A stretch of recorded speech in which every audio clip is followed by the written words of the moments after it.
മേറാര്യ രാജേന്ദ്രനെ പ്രചാരണത്തിൽ നിന്ന് ഒഴിവാക്കിയെന്നത് വെറും ആക്ഷേപമെന്നാണ് Thiruvananthapuram corporation Pettah ward LDF സ്ഥാനാർത്ഥി SP ദീപക് പറയുന്നത്. രാഹുൽ മാങ്കൂട്ടത്തിൽ വിഷയം തെരഞ്ഞെടുപ്പിൽ കോൺഗ്രസിനെ ബാധിക്കുമെന്നും കോർപ്പറേഷനിൽ CPM BJP മത്സരമാണ് നടക്കുന്നതെന്നും ദീപക് പറഞ്ഞു. തദ്ദേശ തെരഞ്ഞെടുപ്പ് അതിന്റെ അവസാന ലാപ്പിൽ എത്തിക്കഴിഞ്ഞു. തിരുവനന്തപുരം കോർപ്പറേഷനിലെ പേട്ട വാർഡിലെ സ്ഥാനാർത്ഥി SP ദീപക് മീഡിയയോടൊപ്പം ചേരുകയാണ്. സംസ്ഥാനത്ത് തന്നെ ഏറ്റവും കൂടുതൽ സ്ഥാനാർത്ഥികൾ മത്സരിക്കുന്ന വാർഡാണ് പേട്ട വാർഡ്. അപ്പോൾ അവിടുത്തെ ഒരു പ്രചരണമൊക്കെ എങ്ങനെയുണ്ടായിരുന്നു? ജയപ്രതീക്ഷ എങ്ങനെയാണ്? തീർച്ചയായിട്ടും ജയിക്കുമെന്നുള്ള പ്രതീക്ഷയാണ് ഉള്ളത്. തുടങ്ങിയതിൽ നിന്ന് ഒരുപാട് മാറിയിട്ടുണ്ട്. നല്ല ഭൂരിപക്ഷത്തിൽ LDF സ്ഥാനാർത്ഥി ജയിക്കുമെന്നുള്ളതാണ് ഞങ്ങളിപ്പോൾ ഏറ്റവും അവസാനത്തെ ഒരു റിപ്പോർട്ട് അസസ്മെന്റ് നടത്തി വന്നിരിക്കുന്നത്.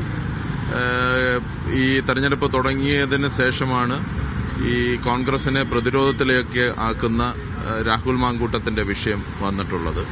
സ്വാഭാവികമായി ആ രാഹുൽ മാങ്കൂട്ടത്തിനെതിരായി അത്തരം സംഭവങ്ങൾക്കെതിരായിട്ടുള്ള വലിയ പ്രതിഷേധം വോട്ടർമാർക്ക് ഇടയിലുണ്ട് എന്നുള്ളതാണ്. അപ്പോൾ സ്വാഭാവികമായിട്ട് കോൺഗ്രസ് ദുർബലപ്പെട്ടു പോകുന്ന ഒരു സാഹചര്യം ഉണ്ടായിട്ടുണ്ട്.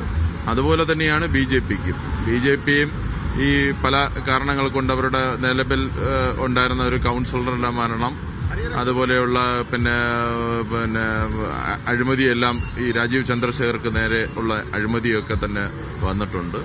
അപ്പോൾ അത്തരം കാര്യങ്ങളെല്ലാം വെച്ചിട്ട് ഈ വിശ്വസിക്കാൻ കൊള്ളാത്ത ഒരു പാർട്ടിയായി യഥാർത്ഥത്തിൽ BJP മാറി എന്നുള്ളതാണ് കാണാൻ വേണ്ടിയിട്ട് കഴിയുന്നത്.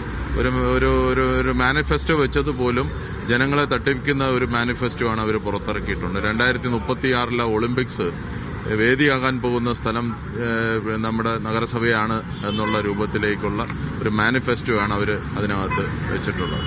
അപ്പം അത്തരം കാര്യങ്ങളെല്ലാം ജനങ്ങൾ തള്ളിക്കളയുകയാണ് ചെയ്യുന്നത്. നമ്മുടെ നഗരസഭ ഇപ്പോൾ നിലവിൽ നമ്മുടെ രാജ്യത്തിനകത്ത് നമ്പർ 1 എന്ന് പറയാൻ വേണ്ടിയിട്ട് പറ്റുന്നൊരു നഗരസഭയാണ്. ആ നഗരസഭ ഇനി 3ാം സ്ഥാനത്ത് കൊണ്ടുവരുമെന്നുള്ളതാണ് അവർ പ്രഖ്യാപിക്കുന്നത്. അതുപോലെ തന്നെ 45 ദിവസം കഴിയുമ്പോഴത്തേക്ക് മോഡി ഇവിടെ ഇറങ്ങി വന്ന് ഇവിടെ എല്ലാം അങ്ങ് ചെയ്തു കളയുമെന്നൊക്കെ പറയുന്ന വെറും ആളുകൾക്ക് ദഹിക്കാത്ത പച്ച നുണകളും കള്ളങ്ങളും പറയുന്നതും, അതുപോലെ തന്നെ വേണ്ടാത്ത ആക്ഷേപങ്ങളും ആരോപണങ്ങളും അഴിമതിയും ഒക്കെ തന്നെ പറഞ്ഞ് പ്രചരിപ്പിക്കുന്നതും ഒക്കെ തന്നെ ജനങ്ങൾക്കിടയിൽ ഒരു വലിയ പ്രതിഷേധം രൂപപ്പെട്ടു വന്നിട്ടുണ്ട്. കഴിഞ്ഞ ദിവസം കണ്ടതാണ് ആ കിച്ചൺ ബിന്നിലെ അഴിമതി. അതായത് ഈ ഭരണസമിതിയിൽ അതിന് മുമ്പത്തെ ഭരണസമിതിയുടെയൊക്കെ കാര്യങ്ങൾ പറഞ്ഞുകൊണ്ടൊക്കെയാണ് പ്രചരണം നടക്കുന്നത്. അപ്പോൾ യഥാർത്ഥത്തിൽ ഈ തിരുവനന്തപുരം കോർപ്പറേഷനിൽ CPMഉം BJPയും തമ്മിലാണോ മത്സരം?